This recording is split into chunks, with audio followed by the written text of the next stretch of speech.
सहनाववतु सहनौ भुनक्तु सह वीर्यं कर्वावहै तेजस्विनावधीतमस्तु मा विद्विषावहै। ओम शांति शांति शांति। सर्वेभ्यो नमः। सबको सादर नमस्ते जी। आप सभी का हार्दिक स्वागत है। जुड़े हुए हैं हमारे गमनलाल, दीपालिका जी को तो जोड़ना ही पड़ता है, और पीसी जी है, हरी भाई, माऊजी भाई भी रेगुलर जुड़ते हैं, कमला बहन जी भी तैयार रहते हैं भजन के लिए, बहुत बढ़िया। और हमारे मुलजी भाई, शांतिलाल, शशांक भाई भी आए हैं, अभी धीरे धीरे और भी आएंगे, तो सबका स्वागत है। तो कमला जी आप प्रारंभ करें भजन। हाँ जी, सबको सादर नमस्ते। एक प्रभु भक्ति का भजन है। जिस भजन में तेरा नाम ना हो प्रभु जी, उस भजन को कभी मैंने गाना नहीं। जिस भजन में तेरा नाम ना हो प्रभु जी, उस भजन को कभी मैंने गाना नहीं। तेरी भक्ति व शक्ति में ऐसा रंगूं, तेरा दर छोड़ कर कहीं जाना नहीं। तेरी भक्ति व शक्ति में ऐसा रंगूं, तेरा दर छोड़ कर कहीं जाना नहीं। जिस भजन में तेरा मैं कुसंग में पहले भी जाता रहा, तेरे सत्संग से खुद को बचाता रहा। मैं कुसंग में भी पहले भी जाता रहा, तेरे सत्संग से खुद को बचाता रहा। पाप कर्मों में खुद को फंसाता रहा। जिस डगर पर यह जीवन नरक हो गया, पाप कर्मों में खुद को फंसाता रहा। जिस डगर पर यह जीवन नरक हो गया, उस डगर पर मुझे अब तो जाना नहीं। जिस भजन में तेरा नाम ना हो प्रभु जी, उस भजन को कभी मैंने गाना नहीं। मैं समझा जीवन का यही सार है, मौज लेना जन्म सिद्ध अधिकार है। मैं समझा जीवन का यही सार है, मौज लेना जन्म सिद्ध अधिकार है। रंग रलियों बिना मानुष बेकार है, वेद मार्ग बिना सब अनर्थ हो गया। रंग रलियों बिना मानुष बेकार है, वेद मार्ग बिना सब अनर्थ हो गया। मैंने मानुष जन्म को पहचाना नहीं, तेरी भक्ति व शक्ति में ऐसा रंगा, तेरा दर छोड़ कर कहीं जाना नहीं। सत्संग है निर्मल नदियां की धार, उपदेशों बिना जीवन है बेकार। सत्संग है निर्मल नदिया की धार, उपदेशों बिना जीवन है ये बेकार, गुरु ज्ञान बिन कैसे जाओगे, गुरु ज्ञान बिना कैसे जाओगे पार। अनमोल समय यूं ही नष्ट हो गया, अनमोल समय ही यूं ही नष्ट हो गया, अब शुभ कर्मों से हटाना नहीं। जिस भजन में तेरा नाम ना हो प्रभु जी, उस भजन को कभी मैंने गाना नहीं। तेरी भक्ति व शक्ति में ऐसा रंगूं, तेरा दर छोड़ कर कहीं जाना नहीं। जो बीता भुलाना ही होगा मुझे, सोए मन को जगाना भी होगा मुझे। जो बीता भुलाना ही होगा मुझे, सोए मन को जगाना भी होगा मुझे। राज मानुष जन्म फिर मिले ना मिले, ये मानुष जन्म फिर मिले ना मिले। उसे पाना है तूने जो सब खो दिया, यूं दृढ़ निश्चय हो मन भटकाना नहीं। दृढ़ निश्चय हो मन भटकाना नहीं।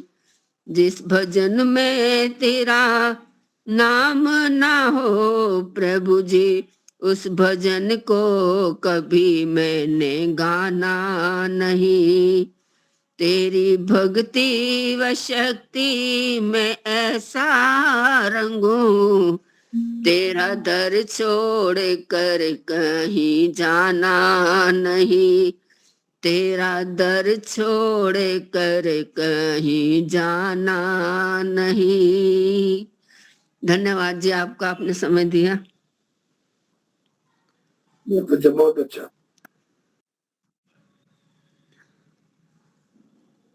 हाँ, अभी तक आए नहीं क्या अपने वक्त? का सुमिरन करके मेरे मन में सुख भर आया, तेरे नाम का सुमिरन करके मेरे मन में सुख भर आया। तेरी कृपा को मैंने पाया, तेरी दया को मैंने पाया, तेरी कृपा को मैंने पाया, तेरी दया को मैंने पाया।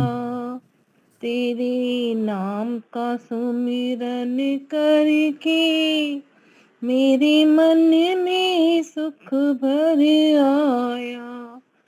दुनिया की ठोकर खाके जब हुआ कभी बेसहारा, दुनिया की ठोकर खाके जब हुआ कभी बेसहारा, ना पाकर अपना कोई जब मैंने तुम्हें पुकारा, ना पाकर अपना कोई जब मैंने तुम्हें पुकारा।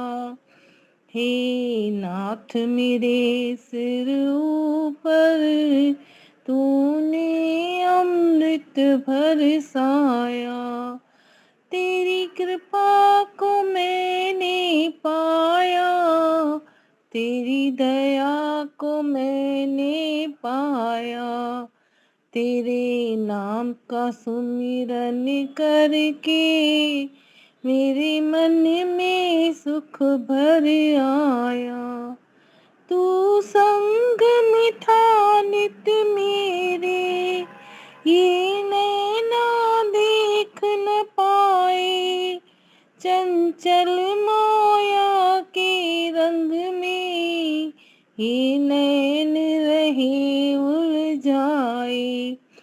चंचल माया के रंग में ये नैन रहे उलझाए।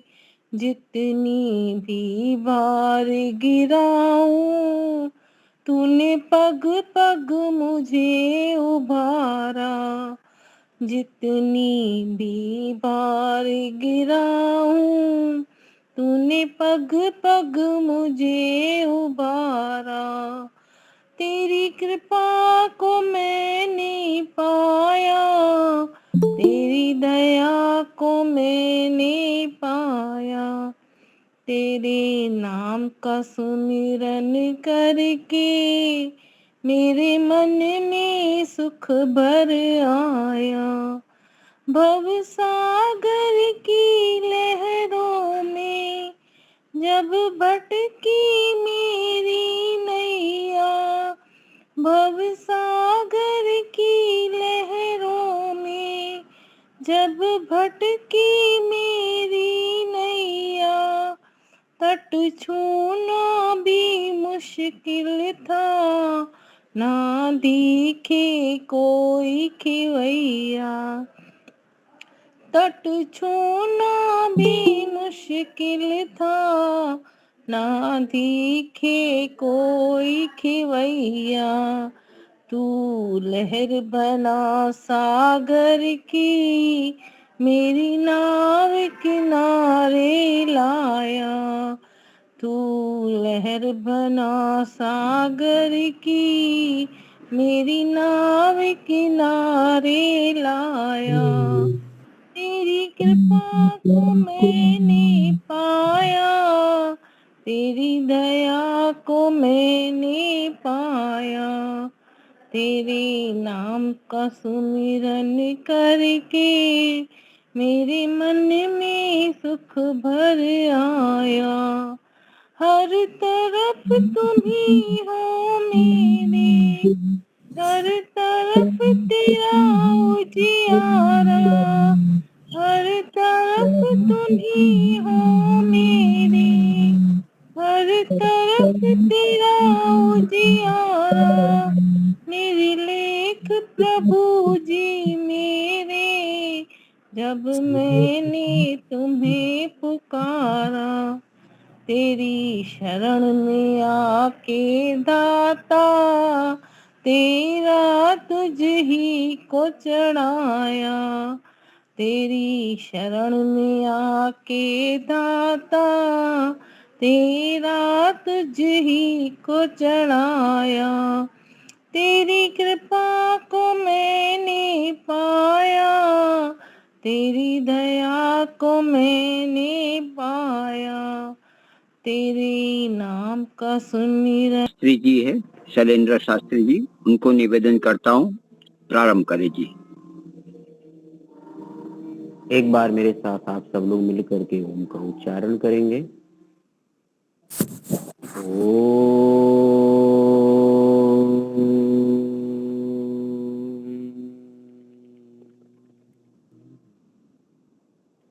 यो भूतं च भव्यं च सर्वं यशाधीष्ठते स्वर्यस्य केवलं तस्मै ज्येष्ठाय ब्रह्मणे नमः। इस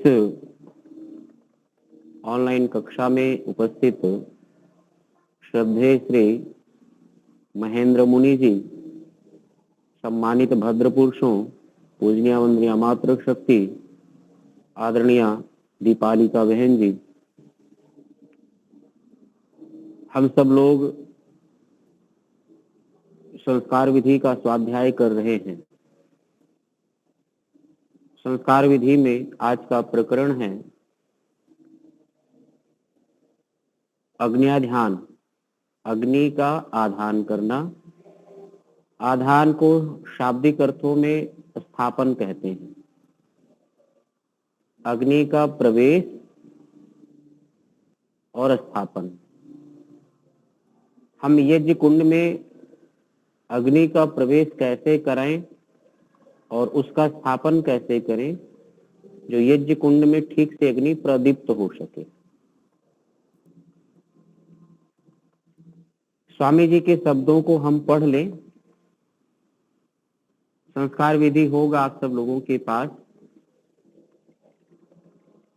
3 व्याहृति बोलना है।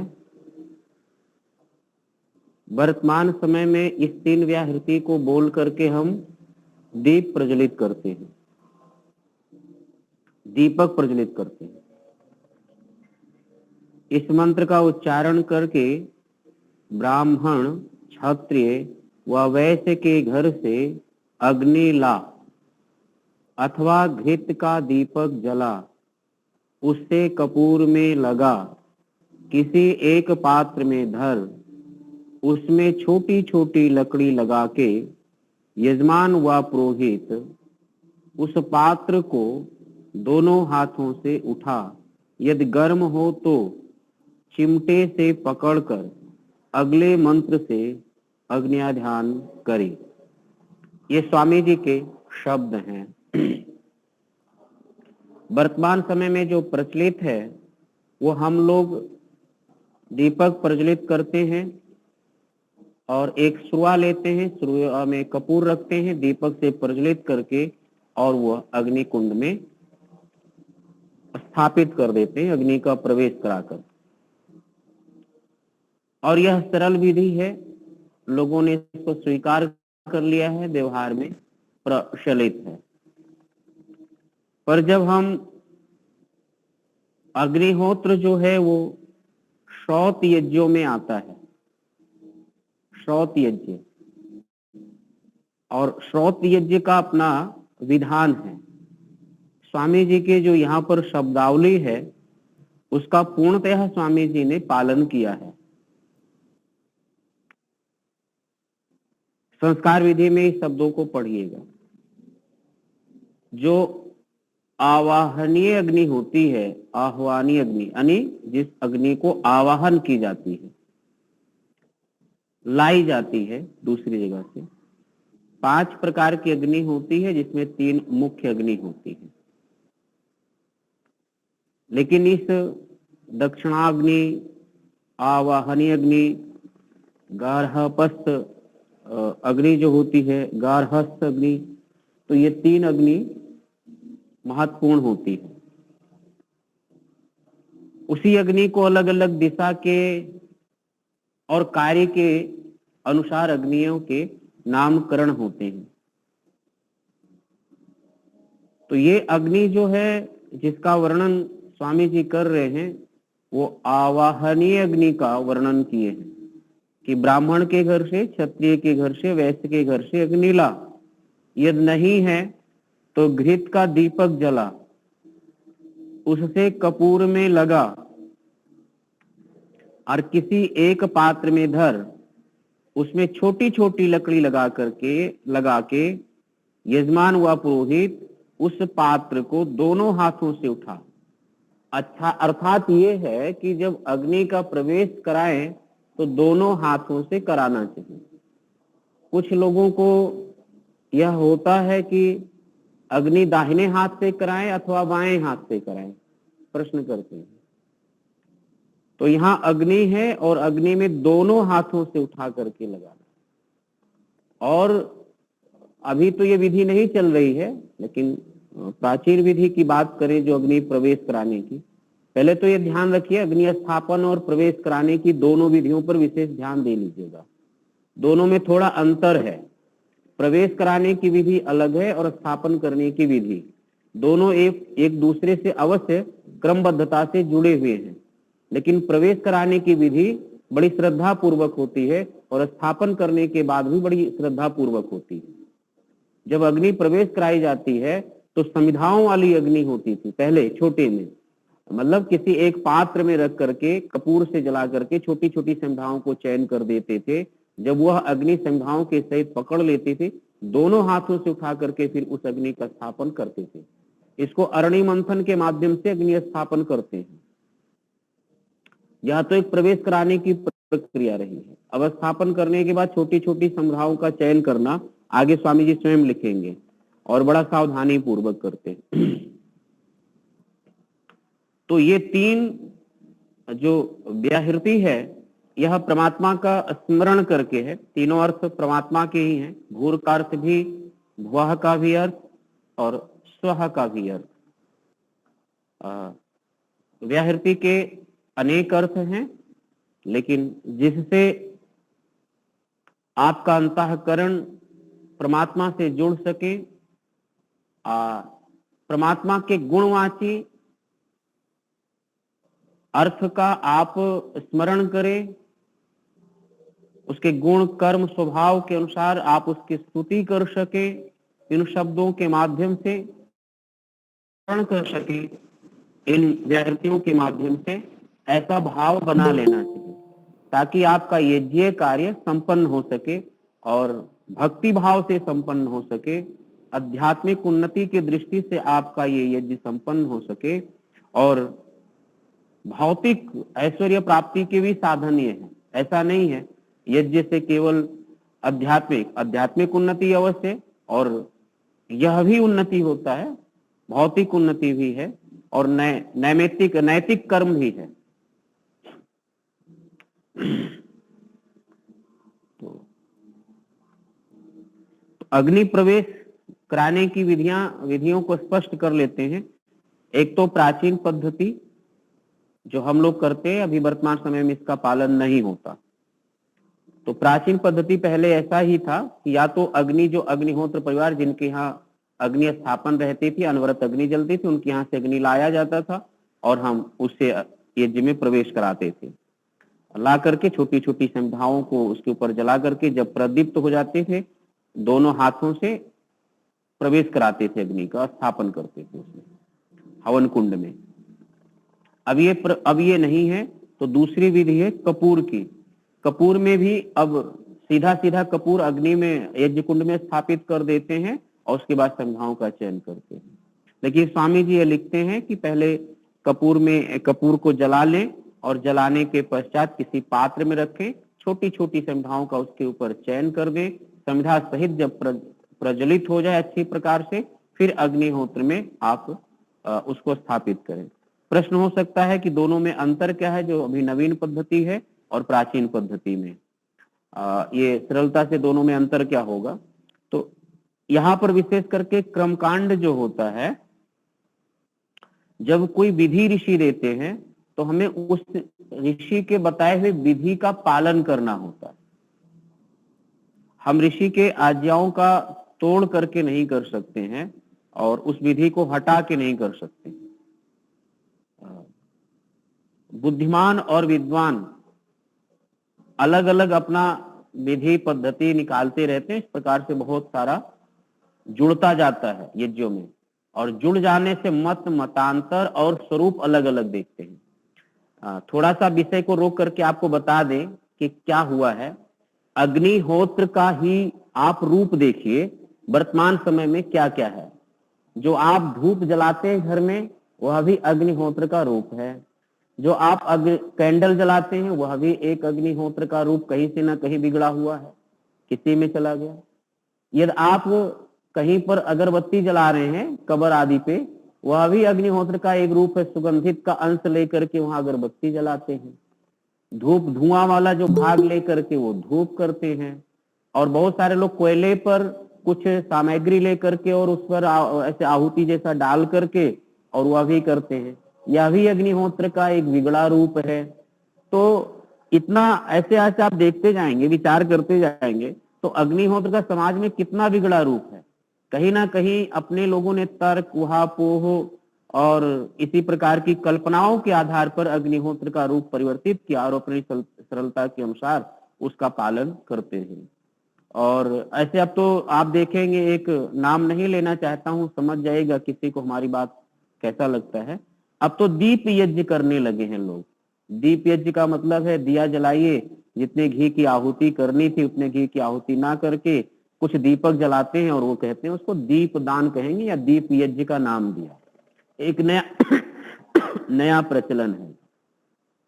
दोनों में जो पर्व में दीप जलाया जाता है दीपावली के अवसर पर, उसका महत्व दूसरा था, लेकिन यज्ञ को विकल्प में रख करके और वैकल्पिक एक दूसरी व्यवस्था आया, यानी आज आपका अग्निहोत्र वैकल्पिक हो गया, अग्निहोत्र है। और एक बहुत बड़े विद्वान हैं, आर्य समाज के ही थे और वही अहमदाबाद में ही हैं। हम लोग सुन रहे थे कि आपको एसी कमरे में कहीं एसी रूम है, हॉल है और आपको अग्निहोत्र करना है तो आप कैसे करेंगे? तो उन्होंने निकाल करके एक पद्धति दिया था। उस समय केवल उसका मुखरित किसी ने विरोध किया था, वो मात्र एक मैं ही था कि हमने कहा था कि ये यार ऋषि विधि नहीं, मैं इसको स्वीकार नहीं करता हूँ। तो वो विधि ये था कि उन्होंने कहा कि बड़ा सा रुई लीजिए और रुई को दीपक जैसा बना दीजिए और उसके बाद मंत्रों से आप उठा करके उसी रुई के ऊपर आप घी का जलवा दीजिए, तो एसी में भी आप हवन करा सकते हैं, उसमें संविधा सामग्री और उसकी आवश्यकता नहीं है। तो यह भी एक पद्धति जो है वो निकली और हमने देखा बहुत जगहों पर कि अब धीरे धीरे इसको लोग एसी में, जब यदि आपको कर्मकांड या संपादन एसी रूम में कराना है तो सबको, यजमान को खुश रखने के लिए और बार बार उनको बुलाए, किसी को तकलीफ ना हो मेहमानों को, उन्होंने अपने विधान को छोड़ दिया और विधान को छोड़ करके एक नया पद्धति, नया इजाद किया है, नया आविष्कार किया है। यह सब इन्हीं को, सरलता को देखते देखते आप अग्निहोत्र के इतने बिगड़े रूप है। तो आप, मेरा मतलब इतना ही भावना है कि सरलता को अपनाते चले जाएंगे तो विधि का पता नहीं आप कहाँ खड़े होंगे, कुछ रह नहीं जाएगा। यदि हम ऋषि के आज्ञा का पालन नहीं करेंगे, उसमें मीन मेक करके अपनी बुद्धि लगाते रहेंगे, तो यह है कि हम कहाँ खड़े होंगे और कितने रूप में अपनाते रहेंगे वो कुछ पता नहीं चलेगा, उसका एक बिगड़ा रूप ही होगा। तो प्रश्न ये होना चाहिए कि धर्म शास्त्र में आज्ञा क्या है, ऋषि की आज्ञा क्या है, हम उसका पालन करें और हिम्मत के साथ खड़ा होना चाहिए लोगों को और कहना चाहिए भाई देखिए ये विधि ऐसी है। और लेकिन लोग अपना, अब क्या कह सकते हैं, लोगों को प्रसन्न करने के लिए अपने उदर पूर्ति का सवाल भी रहता है, सबको खुश करना रहता है, तो सिद्धांतों से समझौता को बाखूबी लोग करते रहते हैं। और अच्छा है, मार्केट उन्हीं लोगों का बनता है, मार्केट में वो ज्यादा संस्कारों में होते हैं। लेकिन जहां तक, इसीलिए आप देखेंगे कि जिन्हें हम पौराणिक कहते हैं, कुछ मामलों में सिद्धांत से वो नहीं समझौता करते। यदि उनके यहाँ जैसा उनको बताया गया उसका पालन करते हैं, वो अपने धर्म शास्त्र पर, जैसे दक्षिण के विद्वान मिलेंगे तो अग्निहोत्र परिवार मिलता है, या जो ये श्रौत यज्ञ आदि करते हैं उसमें देखिएगा उन लोगों का कितना मतलब दृढ़ता रहती है, कितनी श्रद्धा रहती है अपने उस कर्मकांड को संपादन करने में। तो अच्छाइयां कहीं भी हो, हमें वहां से सीखना चाहिए और लेना चाहिए, उसका अनुसरण करना चाहिए, उसका हमें पालन करना चाहिए। और हमारे आर्य समाजों में, हमारे जो आर्य समाज भवन होते हैं तो कुछ एग्जॉस्ट पंखा लगते हैं जिससे सीधा वो चला जाए, जरा भी ऊपर काला ना हो, धुआं ना हो। तो मतलब क्या रहा, वो लाभ तो मिलेगा नहीं जो यज्ञ से चारों ओर फैलकर मिलता है, तो ये भी गलत है। और हमारे यहाँ ये भी है कि हमारे यहाँ पैंट से सबको स्वीकार लेते हैं, बिठा देते हैं, चलो कुछ नहीं तो आज पैंट पहनते हैं तो कल वो कटी वस्त्र धोती पर आएगा, तो आगे वो बढ़ते नहीं।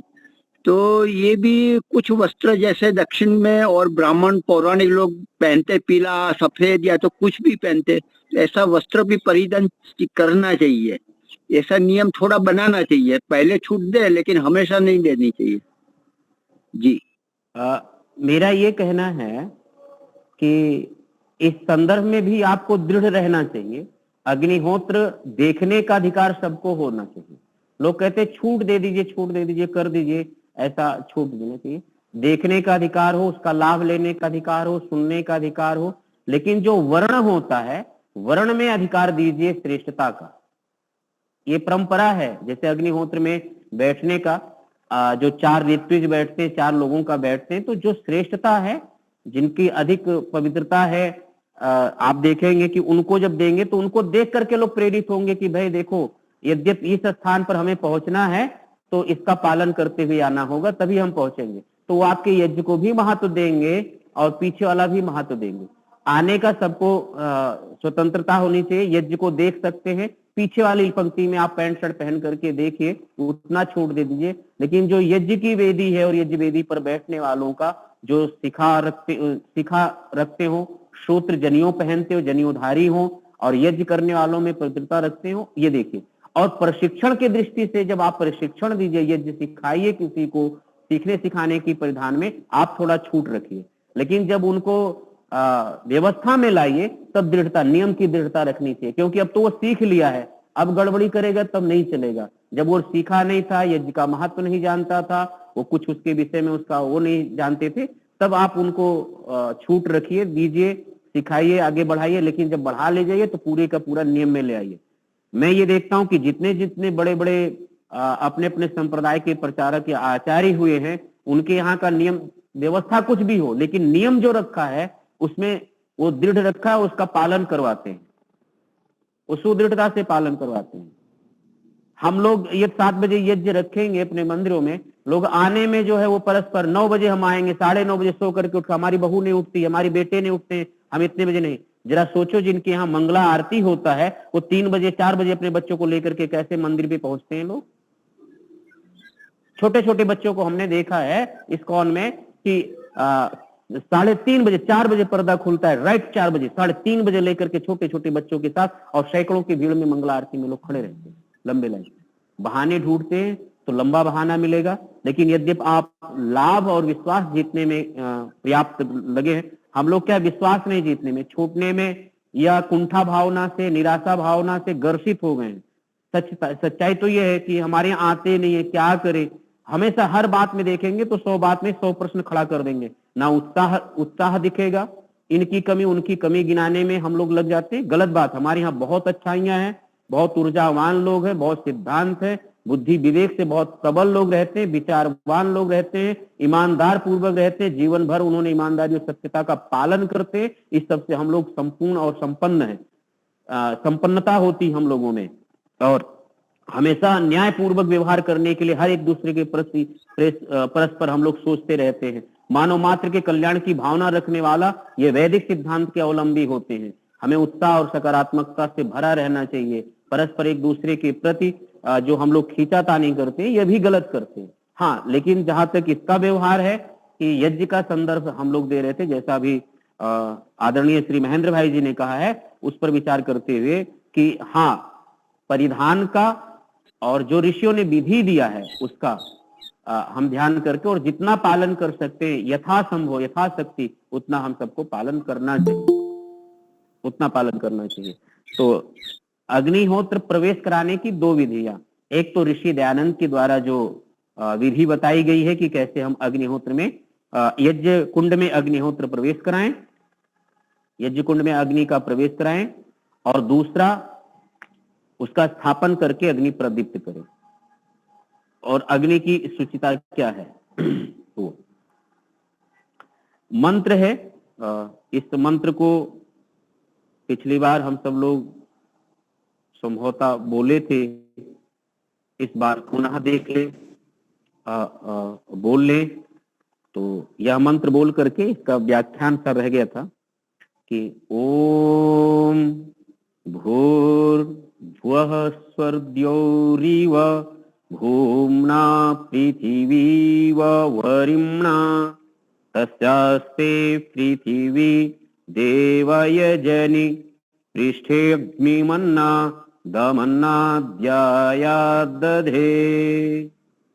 इस प्रकार से इन मंत्रों का उच्चारण देखें। एक बार कठिनता होती है तो पद को अलग अलग देख लेना चाहिए। पद को देखने के बाद जब बार बार बोलेंगे तो वो संहिता स्वतः निकल जाता है। संहिता जो है वो स्वाभाविक है, संहिता स्वाभाविक पदों के बीच में होता है, अथवा अपदांत के बीच में भी संहिता स्वाभाविक है ही है, नित्य है ही है। लेकिन पदांत के बाद भी यदि कहीं पर संधि का कार्य दिखता है तो वो स्वतः प्रकट हो जाता है। स्वर देव द्योह इव है, द्योह रीवा बोलते हैं। भूमना पृथ्वी इव वरिम्णा तस्यास्ते पृथ्वी देव यजनी पृष्ठे अग्निमन्ना। यहाँ पृष्ठे अग्नि है तो पृष्ठे अग्निमन्ना दमन्ना दया दधे। तो यह हम लोग बोलते हैं इस मंत्र का। एक एक शब्दों का अर्थ ले लीजिए। हम ओम शब्द की अर्थ नहीं लेते हैं, पिछली कक्षाओं में हो गया है तो वही अर्थ रखेंगे सर्वत्र। बहुत से लोग, आप लोग और हम लोग जानते हैं परमात्मा के असंख्य और अनेकों नाम हैं। आप किसी भी गुणवाची नाम से परमात्मा को हम संबोधित कर सकते हैं, उस नाम को लेकर के स्तुति प्रार्थना उपासना कर सकते हैं। वेदों में बहुत सारे नाम आए हैं, लेकिन सभी नामों में मुख्य नाम, निज नाम ओम है, और ओम की पवित्रता सर्वत्र है, ओम की व्यापकता सर्वत्र है। प्रत्येक अक्षर अक्षर और शब्द शब्द में जिस प्रकार से स्वर स्वर व्यापक होता है, ठीक उसी प्रकार से परमात्मा सर्वत्र व्यापक है। भूर अर्थ वही है, भूर का है कि एक तो प्राणों को देने वाला, जीवन को देने वाला, और सर्वत्र समस्त क्रियाओं में शक्ति प्रदान करने वाला। इस बात को इस प्रकार से भी समझ लें कि ईश्वर ने नेत्र दिया, ये गोलक दिया और इंद्रियां दिया। इंद्रियों में देखने की शक्ति है और उस शक्ति के द्वारा हम संसार देख पाते हैं। उस परमात्मा की शक्ति के द्वारा हम सुन पाते हैं, संसार का प्रत्येक वस्तु का भोग कर पाते हैं। यह शब्द जो आधार है, उसको भूर शब्द से हम संबोधित कर सकते हैं परमात्मा को।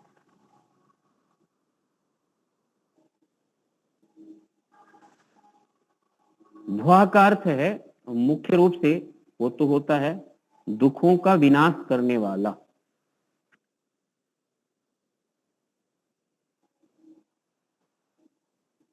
आपकी पुस्तक में दिया है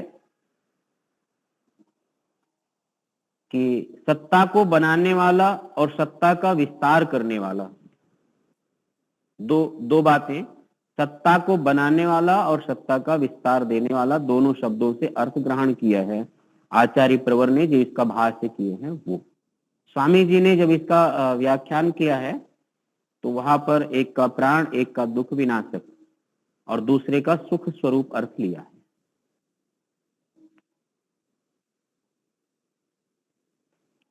तो दोनों अर्थ में कोई विशेष भेद नहीं है।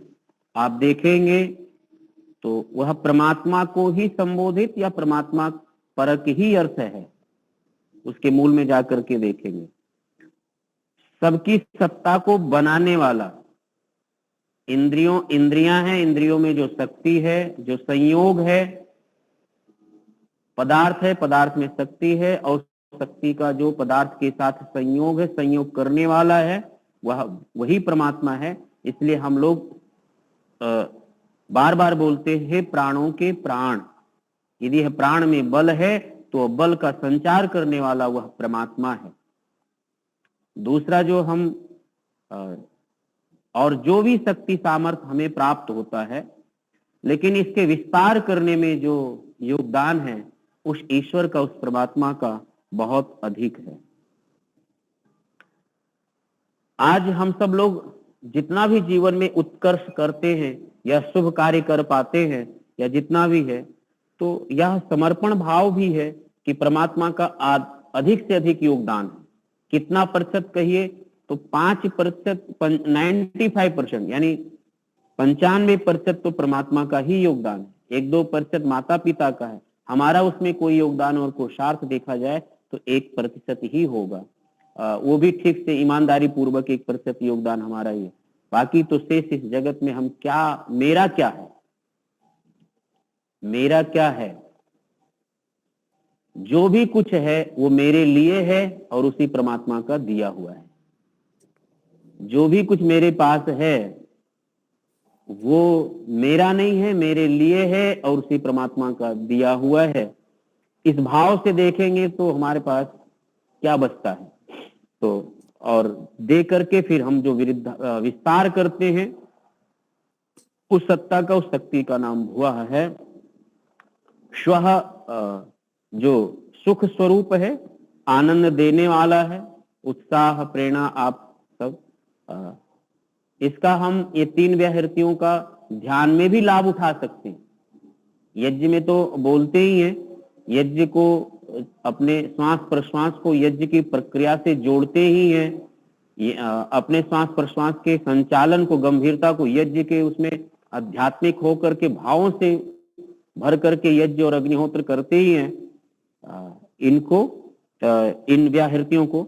लेकिन इसे ध्यान भी कर सकते, जब खाली बैठे अपने विचारों को एकत्रित करें, जो नकारात्मक विचार है उसको हटाएं, 3 व्याहृतियों को जाप करते हुए श्वासों के प्रसंग, तो इसका वहां भी लाभ होता है। श्वास गंभीर होता है, मस्तिष्क को बहुत सुकून, बहुत शांति प्राप्त होता है। इसका एक अलग भी लाभ है, एक विशेष लाभ यहाँ से भी प्राप्त हो जाता है। फिर पुनः इसी मंत्र को प्रारंभ हो करके दूसरी बार पढ़ते हैं। तो द्यौ इव, जो इसमें द्यौ है तो 3 लोक हैं, द्यौ, अंतरिक्ष और पृथ्वी। जो यज्ञ का स्वरूप होता है वो सृष्टि का एक स्वरूप है, एक प्रतीक है, अग्निहोत्र। ऐसा विद्वानों के मुखों से हम लोग बहुत दिनों से सुनते हैं और समझते हैं। जो हमारा यज्ञ कुंड होता है पूरे ब्रह्मांड का एक प्रतीक रूप में, छोटा रूप में है। परमात्मा पूरे ब्रह्मांड में यज्ञ करता है, सृष्टि में यज्ञ कर रहा है। परमात्मा हवि देता है, तो ये उत्पादन जो सृष्टि में रचना है, उत्पादकता है। नए नए पदार्थों को हम सबको मिल रहा है, फल फूल औषधि वनस्पतियां सब कुछ, जल वायु आकाश, कितने सुंदरतम कार्य हो रहे हैं और मनुष्य उससे प्राप्त करता है। उसे प्राप्त करके, परमात्मा के वस्तुओं को प्राप्त करके ही जीवात्मा धन्यता का बोध करता है। एक बात ये समझ लें, परमात्मा के ही वस्तुओं को प्राप्त करके ही जीवात्मा धन्यता का बोध करता है। और परमात्मा की बनाई हुई वस्तुओं के बिना मनुष्य के जीवन का कोई अस्तित्व नहीं है।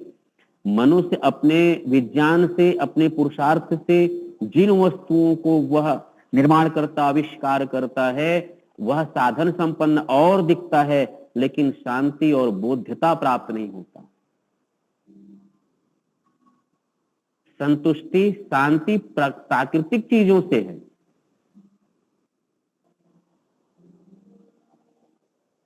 वो प्राकृतिक चीजें क्या क्या हो सकती, चाहे वो खाने की चीजें हो, चाहे वो प्राण लेने की ऑक्सीजन की चीजें हो, चाहे पीने की वस्तु हो, चाहे समझने की वस्तु हो, चाहे उपासना की वस्तु हो। और जो ऋषि मुनियों ने परमात्मा को केंद्र में रख करके जितने आविष्कार, जितने कार्य, जितनी विधियां, जितनी संपन्नता दी है, जितना उसमें शांति संतुष्टि है, वैज्ञानिकों के द्वारा जितने भी आए हैं, उस साधन का लाभ लेना अवश्य चाहिए। लेकिन उसमें आप शांति खोजेंगे तो शांति संतुष्टि नहीं मिलेगा। थोड़ी देर के लिए क्षणिक खुशी मिलेगा, थोड़ा साधन का स्वरूप अवश्य है। वैज्ञानिकों का भी आभार है, ऐसा नहीं है कि वैज्ञानिकों ने या बदमाश ने, लेकिन उसी के पीछे होड़ लग जाना यह गलत है। यदि वो नहीं मिलता है तो उसके पीछे अपने पूरे जीवन को अस्तित्वहीन मान लेना यह ठीक नहीं है। इसलिए यहाँ जो हम लोग 3 लोक की बात किए, सूर्य, जो द्यौ, अंतरिक्ष और पृथ्वी, समस्त दोनों लोकों को प्रकाशित करने वाला जैसे ये भौतिक सूर्य है, और जब ये भौतिक सूर्य उदित होता है और पृथ्वी के सारे पदार्थ स्वयं प्रकाशित हो जाते हैं, दिख जाते हैं, वैसे ही हमारा जीवन यज्ञ के आलोक में प्रकाशित हो जाता है। यज्ञ के आलोक में प्रकाशित होता है।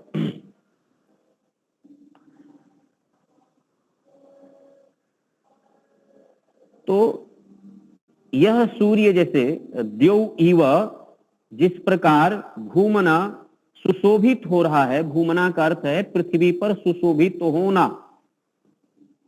इसी प्रकार से पृथ्वी यह भूमि वरिम्णा का अर्थ है श्रेष्ठता से, दिव्यता से, और ये दिव्यता से, श्रेष्ठता से, शुभता से, शुभ चीजों से क्या हो जाए, देव यजनी, देव यजनी, देवों का यजन जिसमें किया जाता है उसके पृष्ठे पीठ पर अग्नि को अन्नदम हवि का भक्षण करने वाली को हवि भक्षण के लिए आदधे स्थापित करता हूं। एक तो सूर्य का उदाहरण देकर के कि जैसे सूर्य सर्वत्र प्रकाशित कर देता है, पृथ्वी के समस्त पदार्थ दिख जाते हैं उसके आलोक में, वैसे ही इस भूमि पर हम श्रेष्ठता से भरपूर हो जाएं, हमारे जीवन में जो नहीं है वह भी प्राप्त हो जाए। ये हमारी विनम्र प्रार्थना है परमात्मा से कि प्रभु हम ऐश्वर्य से भी और भौतिक ऐश्वर्यों से भी हम संपन्न बने। आर्यों के पास ऐसा नहीं है कि भौतिक वस्तुओं का हम लोग कोई प्रार्थना नहीं करते या दृष्टि में पुरुषार्थ नहीं रखते। प्रार्थना में है कि भौतिक वस्तुओं से अच्छे घर हो, अच्छे सब कुछ हमारे पास अच्छा होना चाहिए। दरिद्रता का नाम आर्य थोड़ी है, निर्धनता का नाम आर्य थोड़ी है, अभावग्रस्त जीवन का नाम आर्य थोड़ी है। भाव से संपन्न, सब प्रकार से संपन्नता पुरुष होना ही चाहिए। और हम प्रार्थना करते हो, पुरुषार्थ भी करते हैं, लेकिन जितना हमें भौतिक जीवन में संपन्नता हो उतना ही मुझे आध्यात्मिक जीवन में भी हमारी संपन्नता हो, ऐसी हमें प्रार्थना करना चाहिए, दोनों। और यद्यपि भौतिक जीवन में बहुत ज्यादा उत्कर्ष उन्नति नहीं हो पाया तब भी हम दुखी नहीं हो, क्योंकि हमने जो पुरुषार्थ किया और हमारे पुरुषार्थ के बल पर जितना प्राप्त हुआ उतने में हम संतुष्ट हैं। जो प्राप्त है वही पर्याप्त का भाव रखिए, लेकिन जो आध्यात्मिक कमजोरियां हैं, आध्यात्मिक हमने सुख शांति परमात्मा की उपासना ये सब नहीं कर पाए, दिव्यता नहीं ला पाए हैं, आध्यात्मिकता का उत्कर्ष नहीं हो पाया, तो इसके लिए पुनः हमें क्षण क्षण प्रत्येक समय उसका करना ही चाहिए, पुरुषार्थ करते रहना चाहिए, ईश्वर की उपासना करना ही चाहिए, उसके गुण कर्म स्वभाव को समझ करके उसके साथ अपना संबंध स्थापित बना करके रखना ही चाहिए। ये भाव तो मंत्र में दोनों प्रकार से ले सकते हैं, लेकिन विशेषता जब अग्नि प्रकट करते हैं और अग्नि के लौ को देखते हुए मन में अच्छे विचार करें और इस प्रकार का विचार करते हुए अग्नि का स्थापन करते हैं। जब अग्नि का स्थापन हो जाता है, इसका भाव भी पढ़ लेते हैं और देख लेते हैं कि हे प्रभु, जिस प्रकार आकाश बहुतायत से विस्तीर्ण होकर शोभायमान है, इसी प्रकार यह भूमि श्रेष्ठता से विस्तीर्ण रूप से शोभायमान हो जाए। इस उद्देश्य से हवि का भक्षण कर उसे सूक्ष्म रूप में पृथ्वी में सर्वत्र फैला देने, विस्तीर्ण कर देने के लिए अग्नि की स्थापना करता हूं, क्योंकि अग्नि का काम उसमें जो डाला जाता है उसे सूक्ष्म करके जगत के कोने कोने में विस्तीर्ण कर देना, फैला देना है। यह अग्नि से प्रेरणा लेकर के हम भी इसी प्रकार से प्रार्थना करते हैं। यह इस मंत्र में दिव्य संदेश है, दिव्य भाव है। दूसरा मंत्र भी जब अग्नि का हम स्थापन कर देते हैं यज्ञ कुंड में, तो प्रदीप्त का एक मंत्र बोलते हैं, प्रदीप्त होने का। इस मंत्र से ऊपर ऋषि क्या कहते हैं, जरा ऋषि के शब्दों को पढ़ लेते हैं।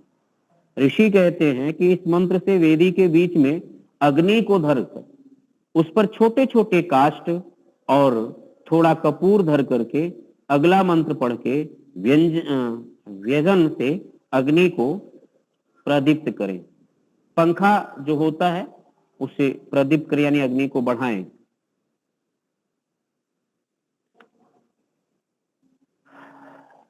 काष्ठ जोड़ना एक कला है, समिधाओं का चयन करना। बहुत सारे लोग अग्नि के बीच में गमन भाई बैठे हैं हवन कुंड में, बहुत अच्छा समिधा लगाते हैं गमन भाई। उसके बीच में थोड़ा स्पेस होना चाहिए। अग्नि को बहुत घना रख देंगे, बहुत घना जोड़ जोड़ के रख देंगे तो अग्नि प्रदीप्त नहीं होती। अग्नि को प्रदीप्त होने के लिए ऑक्सीजन की आवश्यकता होती है, इसलिए जहां अग्नि प्रदीप्त हो उसके आसपास ऑक्सीजन यानी उसके जलने में ऑक्सीजन का बहुत बड़ा योगदान होता है।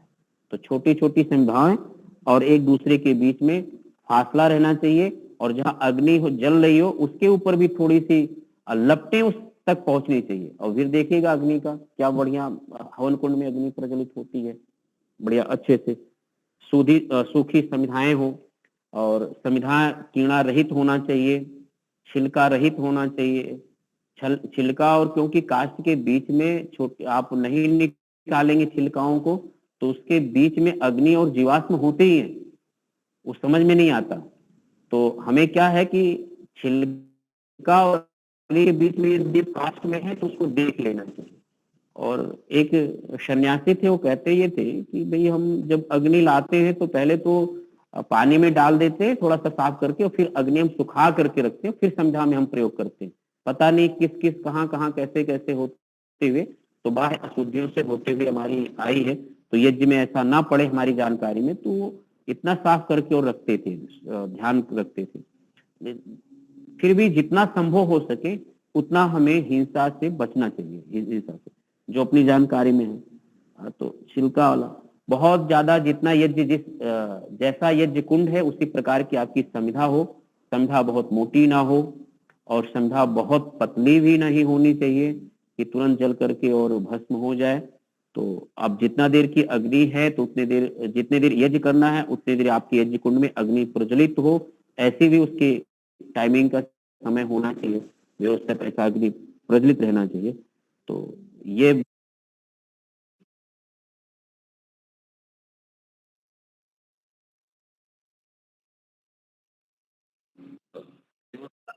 करके रखना चाहिए। और ये मंत्र भी इसी भाव को प्रकट करता है। इसमें दोनों भाव देखेंगे हम लोग। एक बार बोल सकते हैं तो बोल लीजिए, 3 मिनट बाकी है शेष। तो आगे मंत्र जैसा भी कहें या प्रश्नोत्तर के लिए छोड़ दें, क्योंकि मंत्र बढ़ाएंगे तो समय ज्यादा हो जाएगा। श्रद्धेय श्री महेंद्र मुनि जी। वृष्टि यज्ञ करते हैं तो इतना बड़ा होता है, जैसे कुआं होता है, कुआं उतना गहरा होता है और बड़ा भी होता है, और उसमें सब बड़े बांस के साथ आहुति चारों ओर दी जाती है। खड़े खड़े बैठकर नहीं दे सकते, इतना बड़ा होता है, जो लगातार 10 दिन चलता है। और उसमें नई अग्नि प्रगटानी नहीं होती है, लेकिन जो रात को शाम को जली हुई है उसी से हवा देकर जलाई जाती है। एक बार प्रकट की फिर दूसरी बार प्रकट करने की जरूरत नहीं, उसी से पंखा लगाकर हो जाती है। तो बहुत अलग प्रकार के थे। कल मैं जहाँ नारदीपुर गया था तो नए नए प्रकार की एक त्रिकोण वाला था, एक अर्धगोलाकार था, एक कुछ बिल्कुल गोल था, ऐसे अलग अलग भी आते हैं। तो उसका क्या महात्मा है मालूम नहीं, लेकिन देखते हैं। देखिएगा, ये हमने कहीं से सीखा है। वास्तविकता जो स्रोत यज्ञों में है, जिसमें हम गोल प्रकार का दक्षिणाग्नि रखते हैं, तो उसका है अर्धचंद्राकार जैसा कुंड रखना। और एक गोल होता है गृहस्थ अग्नि जिसमें रखते हैं, उसमें गोल रखते हैं। वो आकार इसीलिए बनाए रखते हैं यज्ञ में, ताकि आप समझ जाइए कि इस हवन कुंड में कौन सी अग्नि की स्थापना हुई पहली बार। और दूसरा जो है कि इसमें हमें हवि देना है, आहुति देना है, ये दूसरा है। तो वहां जो प्रतीक निश्चित किया धर्म ग्रंथ शास्त्रों में, वो तो 3 प्रकार का मुख्यतः जैसे और यज्ञों में आता है, ये अन्य यज्ञों में। जो वर्तमान समय में 12 प्रकार के होम कुंड चला दिया है, यह सिर्फ लुभाने का प्रकरण है, उससे यज्ञ कुंड का नहीं है। लोग उससे प्रभावित हो, आकर्षित लगे लोगों को, और अलग अलग अष्टदल कमल का बना देंगे, गोल बना देंगे, उशारी विधियां हैं। चतुस्वर्ग है तो अष्टवर्ग का भी बना देंगे, अर्धचंद्राकार है, गोल चंद्राकार है, उसकी डिजाइनिंग, उसकी शेप उसका बदल के रखते हैं। पर यहाँ पर उसका ज्यादा कुछ महत्व नहीं है। उनसे पूछा जाए इसमें शास्त्रीय प्रमाण क्या है, तो शास्त्रीय प्रमाण आपको नहीं दे पाएंगे कि इस यज्ञ कुंड में हम शास्त्रीय प्रमाण रखते हैं। एक तो बहुकुंडीय जो करते हैं वो प्रशिक्षण के अनुकूल कर सकते हैं। बहुकुंडीय का मतलब है दैनिक अग्निहोत्र हम सीख रहे हैं, या अथवा समूह में बैठ करके सब लोग दैनिक अग्निहोत्र कर रहे हैं, इस मायने में तो ठीक है। लेकिन जो बहुत सारे यज्ञ कुंड है जिसका ब्रह्मा एक ही है, दान दक्षिणा लेने वाला एक ही व्यक्ति है, बहुत सारे होम कुंड हो रहे हैं, तो हालांकि हम भी कई बार ऐसी स्थितियों में थे कि कराते थे ये सब।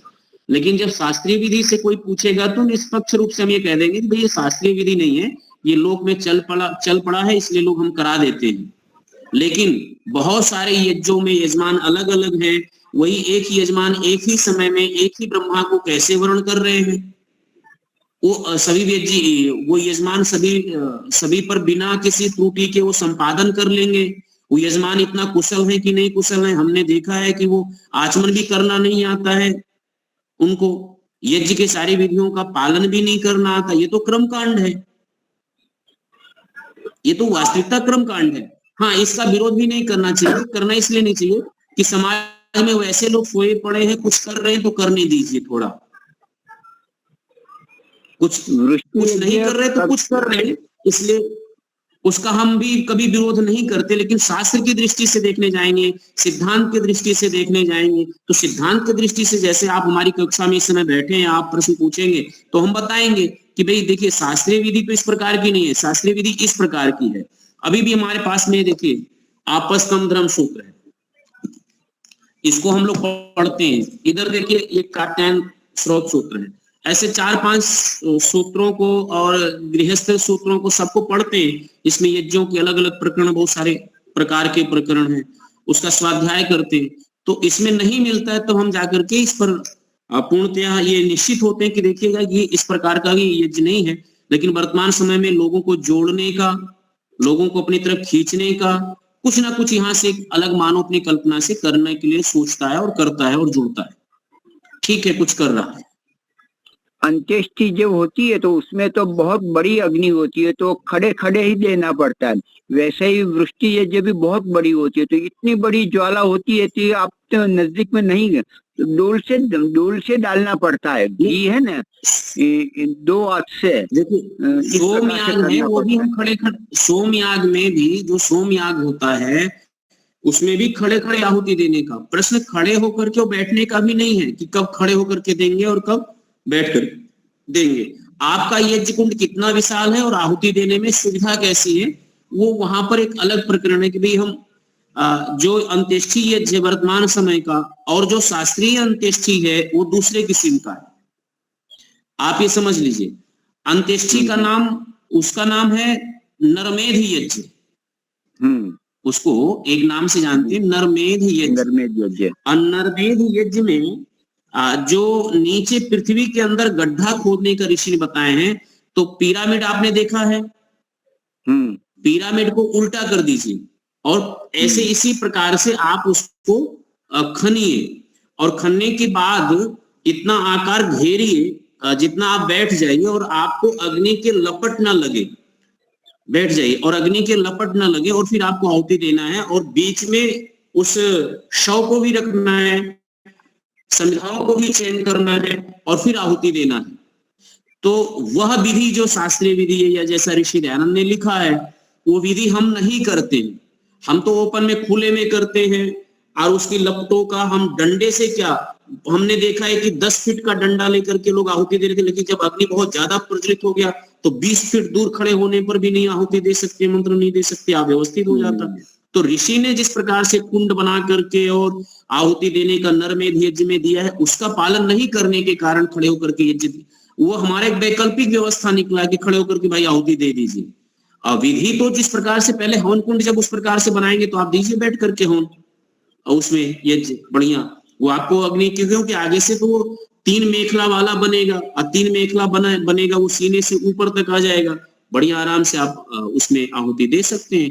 अग्नि की लपटें ऊपर की ओर चली जाएंगी, नीचे बैठ करके आहुति देंगे। तो वो विधि न अपनाने के पश्चात जैसा ऋषि ने दिया था, जैसा यज्ञ कुंड निर्माण बनाया है नरमेध का, उसका पालन न करने के कारण ये वैकल्पिक हो गया कि खड़े होकर के आहुति दीजिए। आचार्य जी, जी ये मंत्र में पृष्ठे और मन्नाद, इसके क्या अर्थ गिने जाएंगे?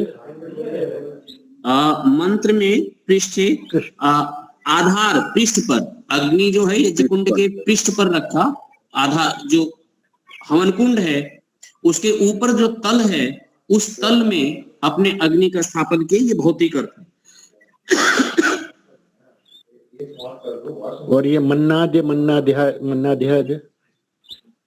देखिएगा, अग्निम है, अग्निम अन्नाद है। अच्छा, पहले तो देखिए उच्चारण करो, अग्निम अन्नाद, हाँ ठीक है, संधि करके अग्निम अन्नाद। हाँ, तो जो अन्नादम है, तो अन्नादम कहते हैं जो हवि आप डाल दें, जो भक्षण डाल दें, वो है अन्नादम। ठीक है, फिर अन्नाद्याय, फिर उन्हीं भक्षण के लिए ही ये आहुति आदधे में स्थापित करता हूं। मैंने ये जो अग्नि हमने स्थापित किया है, जो हम लोग आहुति देंगे, उस आहुति को ग्रहण करने के लिए ये हमने दिया, ये भाव इसका है। ठीक, सही बात है, धन्यवाद। आदधे, इसको स्थापित कर रहे हैं। अग्नि को स्थापित किस हेतु कर रहे हैं, तो वो मंत्र में बता रहा है कि जो हम हवन देंगे ना, हवि देंगे, उस हवि को ग्रहण करने के लिए इसकी स्थापना हम कर रहे हैं, इस अग्निहोत्र का। धन्यवाद सर।